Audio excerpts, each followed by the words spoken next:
Imaginem uma jornalista sendo presa por estar fazendo o seu trabalho. Pois é, e isso pode acontecer a qualquer momento aqui no Brasil. A jornalista Malu Gaspar está correndo um sério risco de ser presa. E por quê? Porque está fazendo o seu trabalho. Com muita coragem das poucos jornalistas que existem, a Malu Gaspar vem denunciando tudo que Xandão e Toffoli vêm fazendo. É um absurdo caso isso aconteça. Porém, isso já tinha sido avisado, que uma hora eles iam para cima da imprensa. E está aí o resultado. Vocês duvidam que isso possa acontecer? Que a jornalista Malu Gaspar pode ser presa a qualquer momento? Já te faço essa pergunta e quero a sua resposta aqui nos comentários. Você acredita que a Malu Gaspar pode ser presa? Bom, eu não duvido, eu acredito sim que possa a qualquer momento ela ser presa. Mas você acha que isso fez a Malu Gaspar se calar? Negativo. Mais uma vez ela escancara tudo na Globo News. Lógico, deixando a militância em volta preocupada, e parece até que é ela sendo a entrevistada, porque todos fazem as perguntas para ela. É sensacional esse vídeo. Peço para que vocês assistam do começo ao fim. Mas antes, obrigado a você que está assistindo ao nosso vídeo. Já deixa aqui o seu like e se inscreva aqui no canal. Dá uma olhada no vídeo da Malu Gaspar. Fazer uma apuração da Malu no blog dela. Você lembra que a gente falou aqui para vocês do Código de Conduta para integrantes de tribunais superiores, aquela proposta do ministro Edson Fachin? Eu tinha contado na segunda passada que estava um climão no Supremo com essa proposta, porque ministros estavam reclamando de que esse era o melhor momento, não sei o quê, tinha que ter começado a discussão pelo Supremo, tem que fazer pelo CNJ, e que ao lado do ministro Fachin, pela minha apuração, só tinha fechada a ministra Carmen Lúcia. Esse assunto já ficou para o ano que vem, o assunto ganhou força, muito, tem essa resistência, mas a Malu ouviu ex-presidentes do Supremo que apoiam a ideia. Malu, conta pra gente, por favor. Pois é, curioso, porque dentro do Supremo isso virou uma espécie de assunto proibido. Até quinta-feira teve um almoço de final de ano dos ministros e tal, confraternização da firma, né? Todo mundo ali, não sei o quê. Não se falou desse assunto. Inclusive, ex-ministros foram convidados. Ali não se falou desse assunto, mas a gente procurou, o Rafael Moraes Moura, repórter da coluna, procurou todos esses ex-presidentes do Supremo, Aires Brito, Carlos Veloso, Celso de Mello, Marco Aurélio Mello e até a ministra Rosa Weber, que nunca fala, Sim. Fez questão de mandar sua manifestação dizendo da importância desse código de ética, como isso é importante para fortalecer a imagem do Supremo, como é necessário que se tenha esse código de conduta. Inclusive, vários deles falaram na urgência disso ocorrer, porque a gente está vendo, toda semana a gente discute aqui um ou outro caso preocupante em relação a conflitos de interesse, desvios éticos relacionados a ministros do Supremo, e eu acho que é natural que os ex-presidentes do Supremo se sintam mais livres para falar. O que realmente me impressionou, Andréia e amigos, é que realmente eles se empenharam em falar. Quer dizer, alguém perguntou, como se eles estivessem dizendo obrigada por perguntar, porque eu queria me manifestar. Essa situação toda está preocupando a eles. E aí, se você for olhar o quadro formado por esses ex-presidentes, tem ex-presidente de tudo que é perfil. Tem o Marco Aurélio Mello, que é mais criticado por uma coisa ou outra, tem a Rosa Weber, que nunca abre a boca, tem o Celso de Mello, que é um decano respeitado por todos, tem o Aires Brito, tem todo mundo dizendo é importante, é urgente, é necessário. Agora, daí a ser implementado, eu acho muito, muito difícil, porque quem está na cadeira não quer.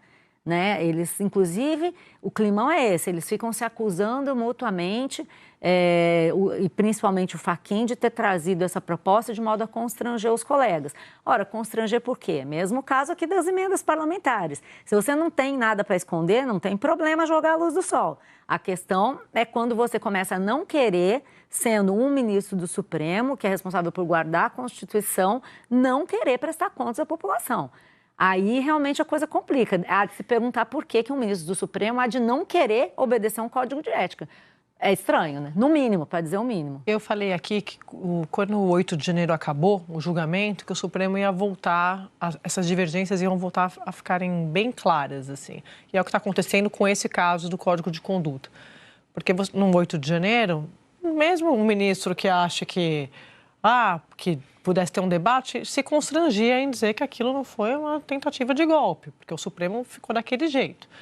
Passado o 8 de janeiro, o Supremo está nu nesse sentido. Cada um agora vai defender o seu e vai defender no máximo o coleguinha ali que vota junto, mas realmente você precisa fazer um freio de arrumação. Não é possível que um freio de arrumação e não é possível que esse não seja um assunto que se possa debater. Claro. Porque assim, o ministro Fachin já tinha proposto isso em setembro, antes desses casos virem à tona. Sempre foi, antes de virem à tona.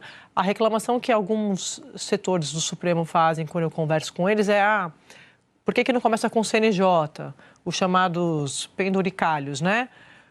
Eu pensei, tomara que comece com tudo. Porque escolher? Tomara que seja tudo ao mesmo tempo agora, na verdade, nem comece, porque tudo isso realmente ajuda a corroer a imagem do judiciário. Quer dizer, desembargador preso na semana passada ganhando R$100 mil, reabilitado pelo CNJ. Como é que você explica isso para a sociedade?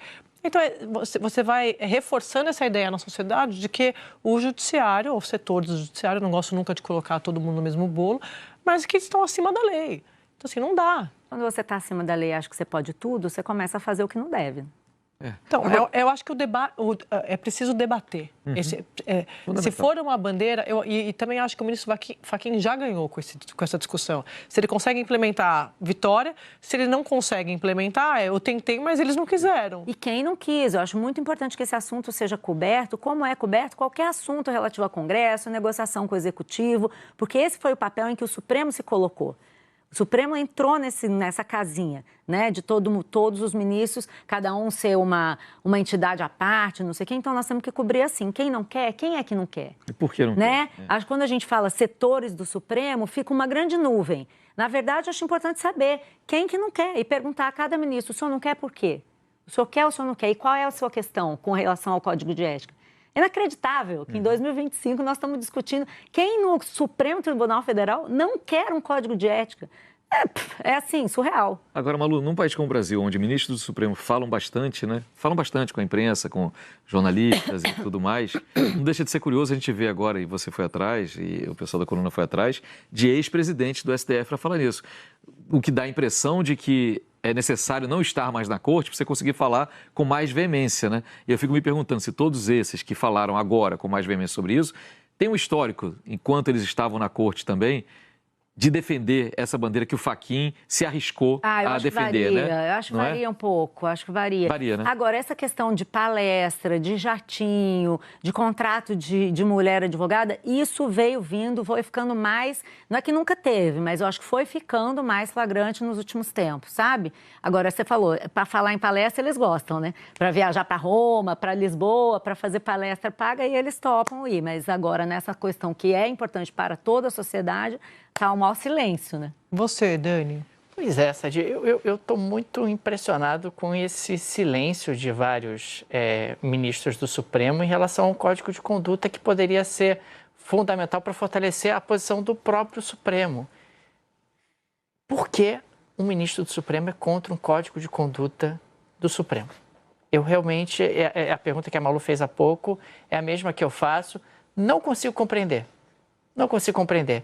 Porque a gente está falando de elementos que me parecem bastante basilares, até em termos de comportamento. Puxa, um ministro do Supremo não ter uma relação muito próxima com uma empresa que depois ele vai julgar uma causa que essa empresa está envolvida.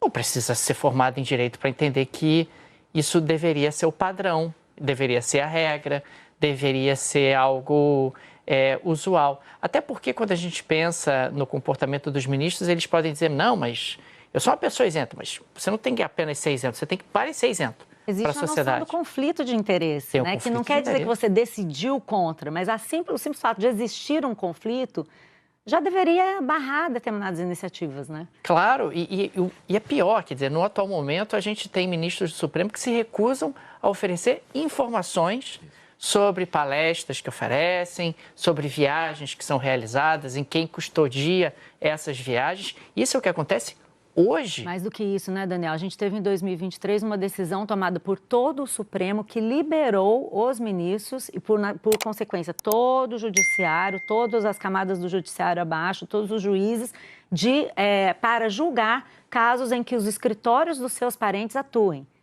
Quer dizer, ficou até difícil você... a gente viu aí no caso do Jatinho e outros casos. Mas não existe regra.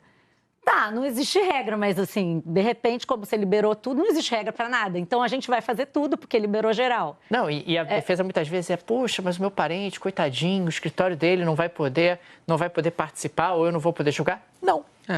Já ouvi muito isso, mas então eu vou inviabilizar a vida dos meus parentes. Vai. Olha, tem uma série de profissões que as pessoas podem exercer, né? Você pode estudar e fazer outras coisas que não ser advogado pendurado na imagem do seu ministro do Supremo, Ministro do Supremo, juiz, é muito poder. Então, os parentes próximos realmente ficam inviabilizados de ter atividades correlatas à questão da vida justamente do magistrado. A vida é dura, né? Claro, é benefício da sociedade, é benefício da transparência, é benefício da prestação de contas, né? Tem uma coisinha que está muito em desuso, mas que é o tal do conflito de interesses, né? É um conflito de interesse, por mais que não esteja se aproveitando, o fato é esse, é um parente, é uma causa que está sendo julgada por aquele ministro, por esse escritório, e não pode pairar nenhuma dúvida sobre isso. Se parar a dúvida, você abre brechas para que aquilo tudo seja desmontado, seja questionado, enfim. É meio dramático. E é uma iniciativa que você mostrou aquele dia que a gente estava aqui, né? Vários países adotam, não é uma novidade, não é uma invenção do Fachin, não é nada disso. Existem códigos nos Estados Unidos, na Alemanha, países das mais variadas matizes jurídicas, que têm várias filosofias a respeito do que deve ser um governo, todos eles têm. Então, assim... Entra um pouco também na discussão do nepotismo. Puxa, mas eu não posso contratar o meu parente? Não. Mas se você está tolhindo a carreira do meu parente? Estou. Você tem a possibilidade de não exercer um cargo público, de não ser ministro do Supremo. Você não é obrigado a ser ministro do Supremo, mas você tem um cargo de muito poder, de muita importância, e sim, isso vai trazer consequências para os seus parentes mais próximos, que terão limitações na sua atuação, justamente para que seja preservada a inexistência de qualquer tipo de conflito de interesse. Nos Estados Unidos, esse debate está bastante prejudicado ultimamente, porque o executivo resolveu que pode fazer o que quiser. Donald Trump, né? São muitos os estudos que comprovam quantas empresas dele ou da família dele lucraram muito com essa volta dele à Casa Branca. Os filhos dele, nora dele, gente que tem fechado contratos, obviamente se aproveitando do fato de haver essa proximidade, eventualmente até sanguínea, com o presidente da maior potência do mundo, e, no entanto, ele acha que é isso mesmo. E fica chateado se você, nas coletivas, toda vez que um jornalista levanta, essa semana mesmo teve uma dessa, no fim de semana, em que perguntaram para ele se o fato de um dos filhos dele ter negócios com países do Golfo Pérsico, aquelas monarquias / ditaduras do Golfo, e ter ganho na casa de bilhões de dólares em contratos com essas monarquias, não era preocupante para esse mesmo filho, ou no caso era até o genro dele, o Jared Kushner, participar de negociações que têm a ver com os interesses nacionais dos Estados Unidos. E o Trump ficou muito irritado. É por isso que isso são escândalos em qualquer lugar do planeta. A não ser que um dia a gente mude o código da humanidade como um todo, né? Aí tudo bem, você pode resolver agir de outra forma, mas hoje é assim que funciona. E você falou o debate nos Estados Unidos em 2023, a gente conta sempre aqui. Eles implementaram na Suprema Corte um código de conduta, de ética, depois de casos envolvendo dois juízes, o Clarence Thomas e o Samuel Alito. Aí presente, jatinho, favores, privilégios, benefícios. E aí eles tiveram que implementar um constrangimento enorme para a Suprema Corte também, Lins. E é para a preservação da instituição. E foi descoberto só um pequeno detalhe pela imprensa. Pela imprensa. Não foi porque eles revelaram, aceitaram, né? E isso é em benefício de quê, mais uma vez? Da sociedade, da ideia da transparência, da ideia que você quer proteger a instituição da democracia, instituições da democracia, me ajuda a te ajudar também. Agora é curioso, nós que temos feito essas matérias todas sobre ministros do Supremo, a gente ouve assim, vocês estão atacando o Supremo. Pois é.